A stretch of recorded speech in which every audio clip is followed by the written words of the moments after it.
Good morning, Ola. How you doing? You well? I'm good, thank you. It's Ola. Ola, I'm glad you did that. Does that happen a lot? It does. I have to say that my name's Nigerian, but throughout my life, people have pronounced it differently. I know it's like a Polish name as well. And people call me Ola sometimes as well, like the Irish. So it's somehow a very global name. Well, it's not somehow. Nigerians ended up all over the globe, mate. So, Yeah, we can probably find the origin quite easily. Listen, you're the director of Once on This Island, which kicks off next month. yeah. Talk about it, because I know there's elements of the story that are particularly compelling. I've read the quotes on the press release, but in your own words, what was it about this that drew you to it? Why did you want to be a part of it? I didn't know the musical at all before the parks sent it to me. And when I heard it, I found it really intriguing because I found it quite jarring. It's like, why are these people singing so happily about colorism? What is this? I'd never before heard or seen a musical that spoke about colonialism and colorism, especially within the Caribbean, so frankly. And I was really, I wanted to find out more. And that's what my work usually centers around, which is like race and power. And I guess I'm always trying to share stories that I think can better the audience, that help us have better conversations and help us understand ourselves and the world, kind of equipped us in that way so that we can move forward as opposed to stay stagnant or go back. So it felt like a really interesting vehicle to say some really important things with, especially because people don't like being preached at. And this musical feels really light and feels really joyful and has some really beautiful music in it. But I think it's dealing with a really big, complicated and painful inheritance. And so that's why I was drawn to it. Talk about the narrative for those who might not never come across this. I've seen it's being compared to a more conventional story. I'm not even going to mention the name because I understand that you don't feel that it's anywhere near that. So what is the narrative? What's the setting? What's the storyline? Once on This Island is set in Haiti, when Haiti used to be referred to as the Pearl of the Antilles. And it's a French colony, or was a French colony for a very long time. And this story is about a dark-skinned young woman, who falls in love with a light-skinned young man, and how forbidden that romance is, and what she decides to sacrifice in order to try and pursue a relationship with him, and what she ends up losing because she is pursuing this relationship, which is not supported by the community. And that all comes from the French's involvement in Haiti. That all comes from colonialism and colorism. So it's a story about a forbidden love, and whether or not her love can conquer fear, can conquer death, can conquer pain, can conquer all of the isms. And if it can, what she has to sacrifice in order to conquer those things. So it's quite a deep story. It's based on a novel by Rosa Guy. Rosa Guy is a Trinidadian woman. I used to read her books as a teenager. She, I think, lived a lot in New York. And she wrote a book called My Love, or The Peasant Girl, which is a much more like visceral and spiritual version of this musical, which I've read a lot, and I'm trying to sew as much of the book back into the musical as possible. And the big thing that was important to me about this particular love story is Moon's belief system and how she tries to achieve her love, and that's through Voodoo. So I think a lot of productions have kind of shied away from that. Not that I've seen them all, but I thought that we should really embrace that. That is the heritage, that is the culture of Haiti. And it has been demonized. And I want people to watch the show and go, Voodoo is a religion. That's it. Just like everyone is able to be respectful towards Christianity or Hinduism or, I don't know, Sikhism, why not have the same amount of respect for Voodoo? Did you learn a lot yourself? Yeah, sorry, I tried to cut you. Did you learn it? Because it sounds like you learned a lot yourself on the journey. Yeah, I've been reading lots of books, and we are in conversation with a Voodoo specialist.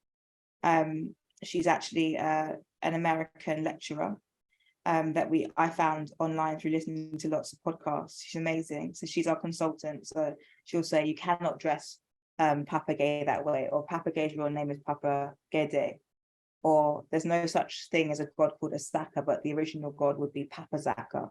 So think about the god in this way. Or Uzuli is usually 3 different goddesses, but if you want to combine them, you must use these colors.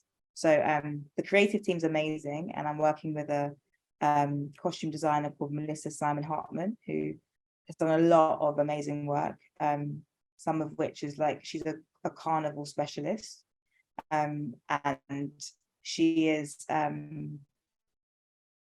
she has the heritage and the culture to be able to really help me and guide me with the design.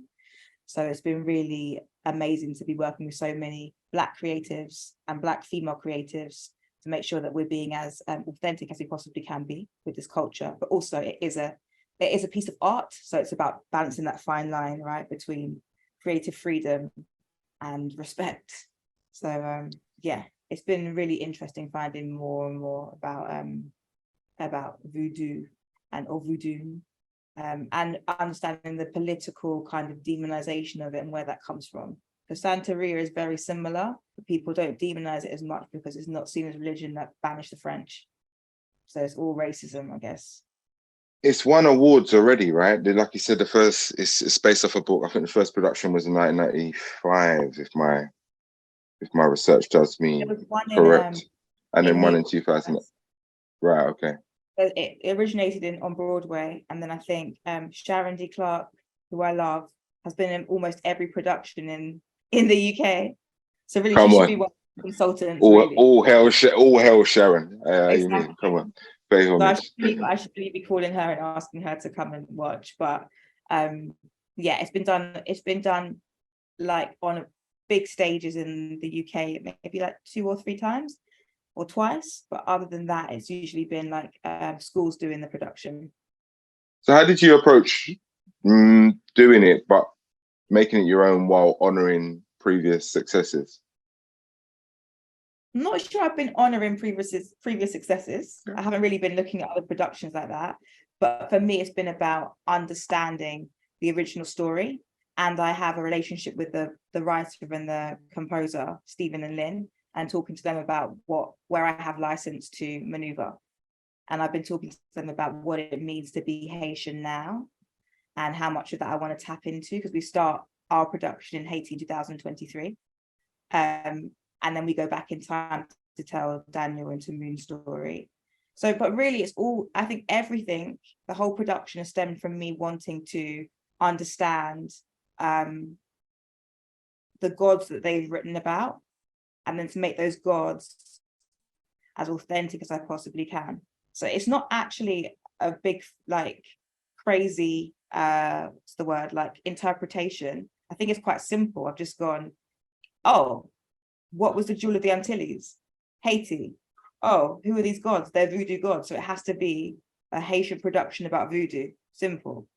Whereas other people, I think, have gone elsewhere. They've gone into more fairy tale land, or they've been generically Caribbean, and to me that's not cool. I guess when you're starting to dice, sorry, I cut you. I missed that last bit. Haiti is just such an important island for all Black people, I think. And so to not do a production about Haiti is weird to me. Like, it's just so rich culture in every possible angle. No, I agree, and to add to that, I guess it's on my next question is dealing with such a diverse cast, and delving into the nuance, right, of the specific Caribbean island. That could also present as a complexity for those who aren't able to connect to that nuance. So how did you go about circumnavigating that and just making sure there was harmony? Well, the audition process was really thorough, and I had a lot of one-on-one conversations with people about what we want to say politically, and I just wanted to make sure they were comfortable with saying that. and they understood the history of Haiti enough to understand what we were going to be talking about. When we're in the room together, it's never about our personal experiences. It's literally about facts. Facts. Facts are Haiti was colonized by the French. Facts are there was slavery. Facts are there was rape. Facts are the Haitians kicked the French out. Facts are there's a hierarchy according to complexion. And facts are this story talks about that. And it's not really about what complexion we are individually. It's about what the story is saying and how we serve the story. That's how we get out of anything that's a bit too complicated or a bit too heartfelt or emotionally knotty. It's always about the story. Can I say this wasn't one of my questions, but because I feel your energy, right? You seem very resolute in your determination to ensure that these things are depicted authentically. That speaks to who you are. So tell us a bit about you. You already corrected me at the beginning of this interview. Thanks again for that. But how do you find yourself in this space? You know, what was your journey? You can be as succinct or as far as you like. I am a storyteller, and I have been from a very, very, very young age. I understand everything through story. I can only do a maths equation if you give me a story about it. Otherwise, I'm not interested. And that's always been who I am. I'm the kind of young person that would take my elder cousins with me to Jamaica on my bed, and they'd all follow. So I've always kind of had this direction in me. And I have been brought up by two Black British parents that have ensured that I understand where I'm from and who I am, and the power, and I guess sometimes even luxury of understanding your worth. And so that's really informed the stories I want to tell. And so I'm always looking at stories that challenge an idea about us as Black people, or present big questions about the world and how we can reframe it to make it a better place for us. And so that's why I kind of have maybe a more singular idea about this production. That's why certain things just feel very obvious to me. I guess I've been programmed that way. You were involved in Romeo and Juliet as well. Talk on it, because you received a lot of adulation for the work and the way that you interpreted that. Romeo and Juliet was amazingly challenging and rewarding. And for me, again, sorry, it's so annoying that sound outside. I only tell stories if I think they need to be told. And I'm really careful about what I say and the way I say it, or try to be. And for me, Romeo and Juliet is a show that people think they know really well, a story they think they know really well. And actually, I want people to reconsider whether or not it was a love story, or in fact, it was a warning about mental health and it being a pandemic, and what it is that it's not romantic to kill yourself. That's not romantic. That's unhealthy. That's sad. It's a tragedy. It's not a romance. And so, yeah, I just always want to look at facts. And then when I look at those facts, then we can sculpt a story or a narrative that I think is appropriate. And that's usually a story that young people gravitate towards, Romeo and Juliet. So I really wanted them to not take anything for granted and be critical about the way they were considering that story. Love that. And some people absolutely it. Well, I guess that's art. That's art for you, right? That's just how it is. Yeah. It's got power to divide opinion, but as long as people have one, that's what we want, right? You're working with Regent's Park Open Air Theatre, have been. So what's that been like as an experience, and just, I guess, part of your journey? I've known them for a very long time because I assisted here, I think in 2014 on Porgy and Bess. And Tim, who runs the theatre, ever since then has always invited me to press nights for free. So I've always loved him for that. He's very supportive, and I think he understands me, so which is useful. So he knows that I'm not going to take the light touch, but I'm always going to look for the nitty gritty and look for the kind of impactful story. So he's aware of that. And that gives me a freedom. it's right now really joyous in the room. We're up against it, so I have to go soon because we are up against it. But everyone's really putting their best foot forward. What's going to become very interesting soon is how we deal with the weather. How we deal with the environment because we're outside, and what that does, how it changes the story. And I think it will make it will transform us, because you start off in the natural kind of sunlight, and then you go into this really theatrical world, which is very exciting. And also it'll be interesting to see who comes to watch the show and how they receive it. And we really as a company want people of the diaspora to come. It's different telling the story to, like, it's great telling the story to everyone, but it's not nice telling it to just one particular audience. Like, we want everyone to be involved in the conversation. And so that's really important to us about how we reach people. We've been talking to the park about that, how do we reach all the people rather than the select few that can just afford to be there. Because it's not just important to the art and the message and how it kind of resonates around the world. It's also important to the performers and how they feel like they're being received and how their story is being framed. So that's really important to us.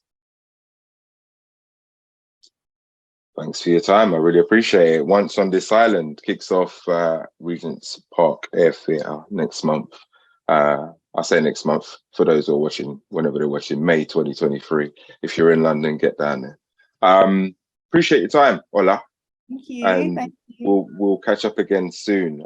There's something I want to speak to you about. So unless there's anything else you want to share with us. No, I hope you're coming to. Have you been invited to watch the show?